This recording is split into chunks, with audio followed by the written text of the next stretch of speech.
Last lecture में हम लोग क्या देखे थे, ये हम लोग एक बार थोड़ा सा रिवाइज कर लेते हैं कि लास्ट लेक्चर में हम लोग ट्रांसक्रिप्शनल यूनिट के बारे में देखे थे, जिसमें हम लोग 3 यूनिट देखे थे। उसमें एक तो प्रमोटर रीजन था, दूसरा स्ट्रक्चरल था जीन, और तीसरा क्या था, टर्मिनेटर था। अरे बोलो क्या था, टर्मिनेटर जी।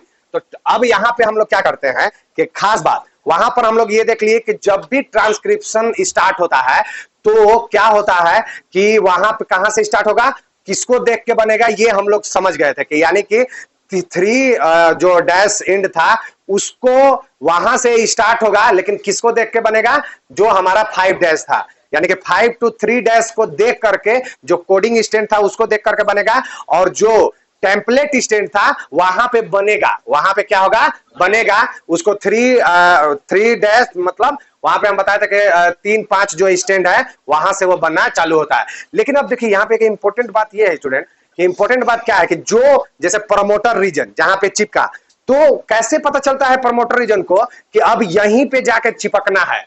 मतलब पूरा मान लेते हैं अगर ह्यूमन का डीएनए का बात करें तो 2.2 मीटर लंबा है। इतना लंबा डीएनए में मान लेते हैं कि बॉडी के अंदर से कोई एक हार्मोन्स को बनवाना है, या कोई एक एंजाइम को निकालना है, या मान ले सलाइवरी ग्लैंड का वो सेल है और सलाइवा को सिक्रीट करना है, तो पर्टिकुलर मान लेते हैं पेप्सिन को ही सिक्रीट करने वाला जो ट्रांसक्रिप्शन यूनिट रहता है वो कैसे जानेगा कि हाँ इतना ही को हमको करना है, और वहीं पे जाके चिपकता है एकदम मस्त, वहीं से ट्रांसक्रिप्शन करवा के आरएनए बनवाएगा, आरएनए से प्रोटीन बनवा देगा, यानी कि जो हम चाह रहे हैं एंजाइम बनाने के लिए वो एंजाइम हमारा बनकर के रेडी हो गया।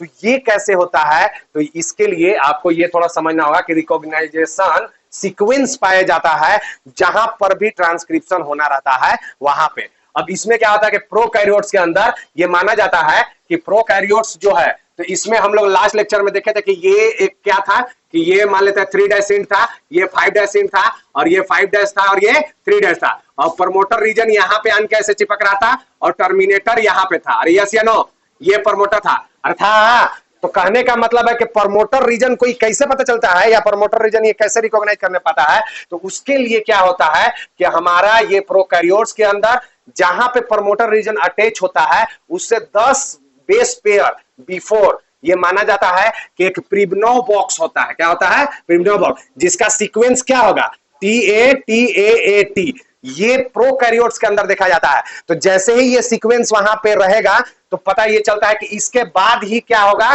प्रमोटर आएगा। जैसे अभी आरएनए पॉलीमरेज आएगा, तो आरएनए पॉलीमरेज क्या करता है कि वो पूरा आरएनए को बनाएगा, तो आरएनए पॉलीमरेज को कैसे पता चलेगा, तो वो ये देखता है कि प्रमोटर रीजन, पहले तो प्रमोटर रीजन कहां पे पाया जाएगा, तो ये TATAAT, ये जो न्यूक्लियोटाइड का बेस पेयर का सीक्वेंस है, इसी के जस्ट 10 बेस पेयर के बाद हमारा प्रमोटर रीजन होगा, और आरएनए पॉलीमरेज आएगा और उसी प्रमोटर रीजन पर क्या करता है, जाके अटैच कर जाता है। उसी तरह से यूकैरियोट्स के अंदर भी ऐसा पाया जाता है, तो उसमें 7 अक्षर का रहता है स्टूडेंट कि TATAAT, और इसको क्या और बोला जाता है, TATATAT, यानी कि इसको टाटा बॉक्स भी बोला जाता है, इसको हॉगनेस बॉक्स भी कहा जाता है। तो ये आपको ध्यान में रखना होगा कि ये टाटा बॉक्स या प्रिब्नो बॉक्स होता क्या है एक्चुअल में, ये वह जगह है जहां से 10 या जैसे प्रोकैरियोट्स का अगर हम बात करें तो 10 बेस पेयर पहले, और यूकैरियोट्स का बात करें तो 20 बेस पेयर पहले क्या होगा कि वहां पे क्या देखने के लिए मिलता है कि उससे मतलब उसके 20 बेस पेयर के बाद हमारा प्रमोटर रीजन अटैच रहेगा यूकैरियोट्स के अंदर, और 10 के बाद क्या रहेगा, मतलब प्रोकैरियोट्स के अंदर अटैच रहेगा कौन, ये हमारा प्रमोटर रीजन। तो इससे साफ पता चल जाता है कि हाँ प्रमोटर रीजन जहां पे होगा वहीं से हमको क्या करना है, स्टार्ट करता है। तो ये क्या है, एक इंडिकेशन है, ये बॉक्स एक्चुअली में क्या है, ये इंडिकेशन है कि यहीं से क्या होगा, यहाँ के 10 बार नहीं होता कि फलाना आदमी का मकान कहाँ है, तो बोलते हैं कि 10 घर के बाद जाइए ना, यहाँ से 10 घर के बाद जाइएगा तो आपको मिल जाएगा, वहीं से स्टार्ट होता है। या फलाना मोहल्ला कहाँ से स्टार्ट होता है, शहर वगैरह में जाओगे तो बोलता है कि 20 मकान के बाद आप जाइए ना, तो 20 मकान के बाद वही मोहल्ला पूरा स्टार्ट होता है। तो उसी तरह से वहां पे ये पता चलता है कि यहाँ इसके 20 के बाद या 10 के बाद क्या होगा, प्रमोटर रीजन होगा जहां से ये चलेगा। ठीक है, तो चलिए, तो इस तरह से हम लोग देख लिए। और एक होता है कैट, CAAT, ये क्या है, न्यूक्लियोटाइड का बेस पेयर है, वो कभी कभी 70 से 80 बेस पेयर के बाद ये माना जाता है कि इस तरह से ये वहां पे पाया जाएगा, उसके बाद 70 से 80 बेस पेयर के बाद प्रमोटर रीजन वहां पे अटैच रहता है। तो ये यूकैरियोट्स के अंदर है, ये उतना इंपॉर्टेंट नहीं है, अब एनसीईआरटी में दिया हुआ नहीं है, लेकिन हमने बता दिया चूंकि ताकि आपका इंफॉर्मेशन और आपका नॉलेज जो है वो इनहांस होते रहे, ठीक है। अब आते हैं आरएनए पॉलीमरेज के बारे में। ट्रांसक्रिप्शन जानना है तो आरएनए पॉलीमरेज मेन एंजाइम के रूप में काम करता है, तो उसके बारे में थोड़ी तारीफ हम लोगों को जानना जरूरी है। तो आरएनए पॉलीमरेज का अगर हम बात करें स्टूडेंट, तो आरएनए पॉलीमरेज को आरएनए-पी के नाम से भी हम लोग जानते हैं, और कहा जाता है कि ये क्या करता है आरएनए पॉलीमरेज, कि जब भी ये आरएनए बनाएगा वो कैसा आरएनए बनेगा, 5 प्राइम से 3 प्राइम। क्यों बनेगा, क्योंकि हम तो बता ही चुके हैं कि किसका कॉपी करेगा, ये 3-5 स्टैंड का, यस या नो, 3-5 स्टैंड का करेगा तो कैसा बनेगा, 5-3 बनेगा। तो ये 5-3 बनाएगा। और साथ ही साथ एक खास बात है कि अगर हम प्रोकैरियोट्स के अंदर का आरएनए पॉलीमरेज की बात करें तो एक अकेला आरएनए पॉलीमरेज जो प्रोकैरियोट्स के अंदर है वही तीनों टाइप के आरएनए का निर्माण करवाता है, चाहे वो एमआरएनए हो, चाहे आरआरएनए हो, चाहे टीआरएनए हो। यानी कि प्रोकैरियोट्स के अंदर का अगर हम बात करें तो उसके अंदर जो प्रोकैरियोट्स के अंदर के सेल का अगर हम यहाँ पे बात करेंगे तो उसमें आपको क्या देखने के लिए मिलेगा कि मात्र एक आरएनए पॉलीमरेज तीनों आरएनए का निर्माण करवा रहा है। लेकिन यही बात अगर यूकैरियोट्स के अंदर अगर आप देखिएगा तो उसमें ऐसा नहीं होता है। उसमें 3 तरह के आरएनए पॉलीमरेज पाए जाते हैं, RNA polymerase first, RNA polymerase second और आरएनए पॉलीमरेज थर्ड। अब इसमें क्या होता है कि आरएनए पॉलीमरेज फर्स्ट जो होता है कौन कौन आरएनए का निर्माण करता है, तो 28S, 18S और 5.8S आरएनए का आरएनए का निर्माण करता है। और ये कहां पे होता है, ये पाया जाता है, ये आरएनए पॉलीमरेज कहां पाया जाता है, न्यूक्लियोलस। याद कीजिए न्यूक्लियोलस, याद है ना, न्यूक्लियस के अंदर पाया जाता है। अब इसके बाद आरएनए पॉलीमरेज सेकंड जो है वो एचएन आरएनए का निर्माण करवाता है, और यही एचएन आरएनए जो है वो बाद में जाकर मेच्योर मतलब ये मैसेंजर आरएनए में कन्वर्ट होता है, ठीक है। तो ये कौन करवाता है, आरएनए पॉलीमरेज सेकेंड। और ये कहां पे होता है, न्यूक्लियोप्लाज्म के अंदर, यानी कि न्यूक्लियस के जो पानी होता है उसके अंदर ये पाया जाता है। उसी तरह से आरएनए पॉलीमरेज थर्ड जो है वो किसका निर्माण करता है, 5S आरआरएनए का, और ये टीआरएनए का भी निर्माण करता है, एसएन आरएनए का भी निर्माण करता है, एससी आरएनए का निर्माण करता है, और ये भी कहां पाया जाता है स्टूडेंट, न्यूक्लियोप्लाज्म में। तो इस तरह से देखिए जो यूकैरियोट्स है, यूकैरियोट्स के अंदर 3 आरएनए हैं, 3 आरएनए पॉलीमरेज हैं जो अलग अलग तरह के आरएनए का निर्माण करवाते हैं। अब देखिए अगर चाहे कोई सा भी आरएनए हो, प्रोकैरियोट्स में पाए जाने वाला आरएनए पॉलीमरेज हो, चाहे यूकैरियोट्स में पाए जाने वाला आरएनए पॉलीमरेज हो, उसका अगर स्ट्रक्चरल कंपोनेंट्स का अगर हम लोग बात करते हैं तो वो कैसा होता है, वो जनरली कोर एंजाइम से मिलकर बना होता है। 5 सब यूनिट उसके अंदर पाए जाते हैं, किसके अंदर, आरएनए पॉलीमरेज। जब आरएनए पॉलीमरेज को जूम करके देखोगे ना तो क्या चीज का बना हुआ रहता है, किस केमिकल का बना रहता है, तो उसमें देखोगे तो क्या दिखेगा कि कोर एंजाइम का बना हुआ है। क्या वो किस एंजाइम का, कोर एंजाइम। और उसमें 5 सब यूनिट है जिसमें 2 अल्फा, 1 बीटा, 1 बीटा डैश और 1 ओमेगा पाया जाता है। इसी को हम लोग क्या बोलते हैं, कोर एंजाइम। अब देखिए तो ये तो हुआ आरएनए पॉलीमरेज। अब उस आरएनए पॉलीमरेज में क्या होता है कि जब आरएनए पॉलीमरेज प्रमोटर रीजन में रहता है तो उसको प्रमोटर रीजन से चालू कौन करवाता है कि भाई अब तुम बनाना चालू करो। कोई ना कोई तो आन करके उसको क्या कहेगा, मतलब बोलेगा है कि भाई तुम अब स्टार्ट करो काम। तो उसके लिए चाबी देने का जो काम करता है वो कौन करता है, हमारा सिग्मा फैक्टर। जैसे ही सिग्मा फैक्टर जुड़ेगा इस कोर एंजाइम ए से तो क्या वो करने लगता है, वो इसको चाबी दे दिया। जैसे बाइक में स्टार्ट हम लोग करते नहीं है चाबी लगा के, बाइक क्या है, आप आरएनए पॉलीमरेज को समझ लिया, और जो चाबी दे दी है उसको क्या समझे, उसको सिग्मा फैक्टर, यानी कि वो स्टार्ट कर दिया, इसके बाद चलना चालू हो जाएगा। और इसके बाद जैसे ही अंत आएगा यानी कि टर्मिनेटर रीजन तक पहुंचेगा तो मतलब सिग्मा फैक्टर का यही काम है कि स्टार्ट करके और बीच में फिर छोड़ देता है, चाबी देकर के छोड़ दिया, फिर इसके बाद ये अपने आप स्टार्ट हो जाता है और चलना चालू कर देता है। फिर जैसे ही अंत पोजीशन आता है यानी कि टर्मिनेटर रीजन आता है तो वहां पे फिर कौन सा जुड़ जाता है, रो फैक्टर। और रो फैक्टर आके बोलता है कि बस चाबी लगा के उसको बंद कर दिया। यानी कि 2 चाबियां हैं, एक तो स्टार्ट करने वाला और एक स्टॉप करने वाला। तो स्टार्ट करने वाला को क्या बोलते हैं, सिग्मा, और रो फैक्टर वाला को माने रो गया, रोने लगा कि बस बस बस बस अब हमारा से मत अति करवाइए। तो वो क्या रो गया तो इसका मतलब बंद हो गया, क्या बस बस इतना से ज्यादा मत पॉलीमरेज करवाइए, ठीक ना। तो रो मतलब रो गया यानी कि रो फैक्टर हो गया। अरे यस या नो। अब देखिए यहाँ पे ये 5 को हम लोग तो कोर एंजाइम बोले, और जैसे ही सिग्मा मिल जाता है तो ये सब को 6 को क्या बोल देते हैं, होलो एंजाइम। क्या बोल देते हैं इसको, होलो एंजाइम। अरे ठीक है, तो इस तरह से हम लोगों ने आरएनए पॉलीमरेज के बारे में स्टडी किया। अब चलते हैं ट्रांसक्रिप्शन देखते हैं किसके अंदर, प्रोकैरियोट्स के अंदर, और इसके बाद यूकैरियोट्स के अंदर देखेंगे। तो प्रोकैरियोट्स को अगर आप अच्छे से समझ गए तो यूकैरियोट्स में थोड़ा सा वेरिएशन होता है, फिर आप उसको अच्छे से समझ लीजिएगा, ठीक है। तो अब पहला नंबर हम लोग देखते हैं कि प्रोकैरियोट्स के अंदर जो ट्रांसक्रिप्शन होता है तो बोलता है कि there is single DNA dependent RNA polymerase, यानी कि डीएनए डिपेंडेंट आरएनए पॉलीमरेज जो होता है वो क्या करता है, सिंगल कैटेलाइज करता है और ये बनाता है ऑल टाइप ऑफ आरएनए, जितने भी टाइप के आरएनए है अकेला प्रोकैरियोट्स के अंदर अकेला जो ये वाला एंजाइम है डीएनए डिपेंडेंट आरएनए पॉलीमरेज वो अकेला ही तीनों चारों टाइप के क्या कर देता है, मतलब पॉलीमरेज का मतलब एमआरएनए का सॉरी आरआरएनए का निर्माण कर देता है, ठीक है।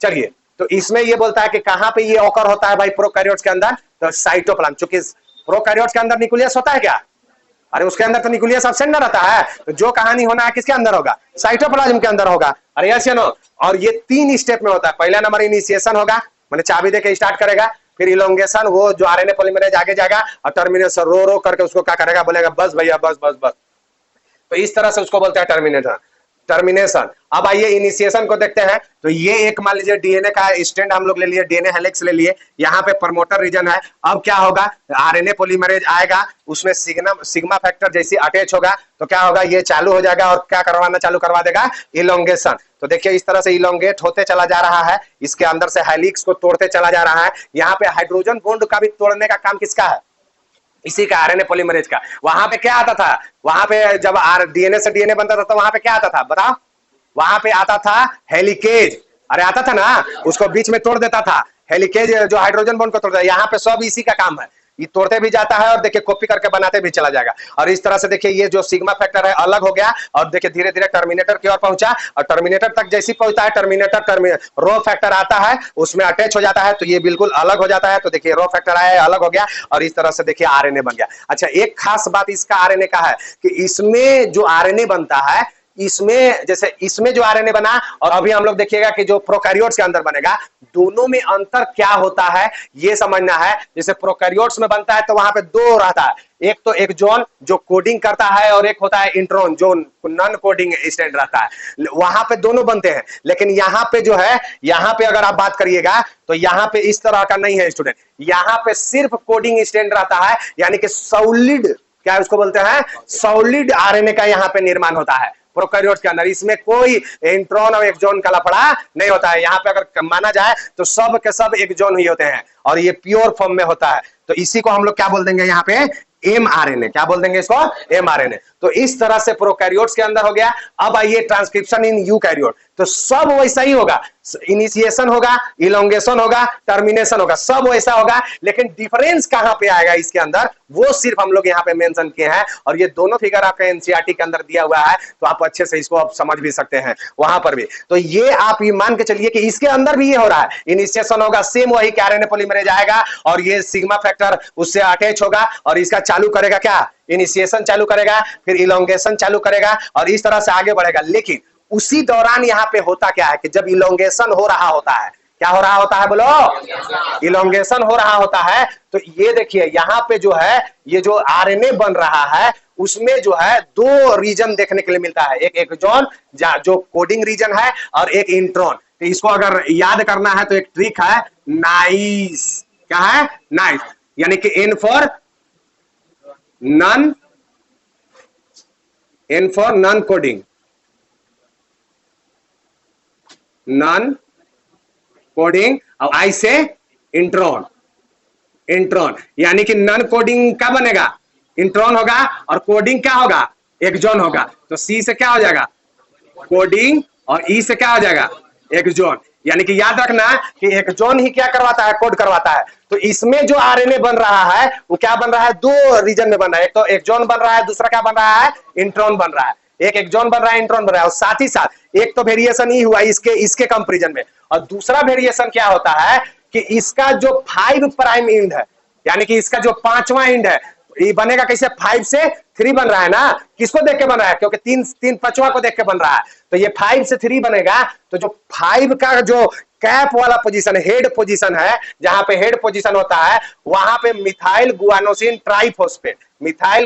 ट्राइफॉस्फेट का कैप लग जाता है, एक टोपी पहना दिया जाता है। और ये यहाँ पे टोपी पहना दिया गया किधर, 5 प्राइम एंड पर, ध्यान रखना 5 प्राइम एंड पर क्या किया गया, टोपी पहनाया गया, 5 प्राइम इंड पर टोपी पहनाया गया। क्यों, इसको कैसे याद रखोगे अभी आगे हम बताएंगे कि कैसे याद रखना है। तो बस ये ध्यान में रखो कि अभी पूरा क्या हो रहा है, इलोंगेशन हो रहा है।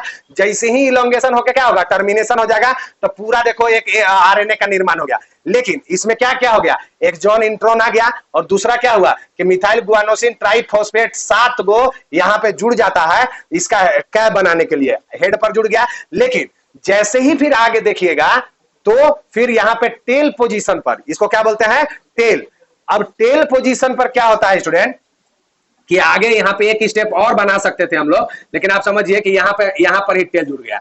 इसलिए यहाँ पे जैसे ही टेल जुड़ेगा तो टेल किसका जुड़ता है, ये 200 से 300 एडिनाइलेट जो होते हैं वो ला करके यहाँ पे जुड़ जाते हैं, जिसको पोली ए टेल भी कहा जाता है। और इस प्रोसेस को पोली एडिनाइलेशन भी कहते हैं। इस प्रोसेस के थ्रू टेल जुड़ जाता है और जैसे ही टेल जुड़ा, अब टेल जुड़ गया, लेकिन अभी देखिए ये पूरा मेच्योर आरएनए इसको नहीं बोलेंगे, इसको क्या बोलते हैं, एचएन आरएनए। इसको क्या बोलते हैं हम लोग, एचएन आरएनए। यानी कि एचएन आरएनए क्या है, हेटेरोजीनस न्यूक्लियर आरएनए इसको बोला जाता है, यानी कि ये अभी मेच्योर नहीं है। अब देखिए जैसे यहाँ हेड भी जुड़ गया, यहाँ पे टेल भी है, और ये हेड और टेल किसका है ये जरूर याद रखिएगा, यही क्वेश्चन पूछता है।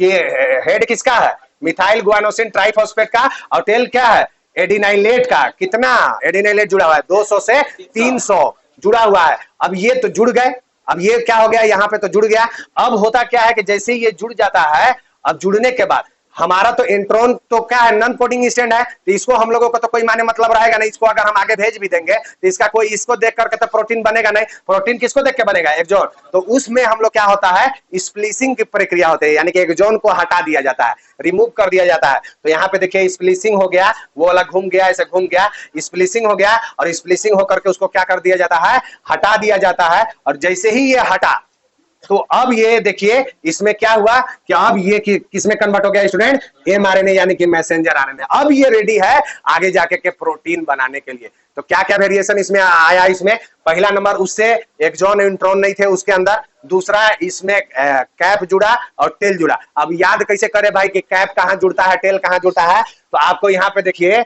याद करिए कि 3 डैश इन 3 टेल, 3 से टेल और T से टेल, यानी कि 3 डैश इंड में टेल होगा और 5 प्राइम इंड में क्या होगा, कैप होगा, ठीक ना। तो आप ऐसे ही याद रखिएगा, टेल याद हो जाएगा कि टेल कहां जुड़ेगा, 3 डैश में, तो कैप ऑटोमेटिक है कि कहां पे जुड़ना पड़ेगा, 5 प्राइम। अरे यस या नो।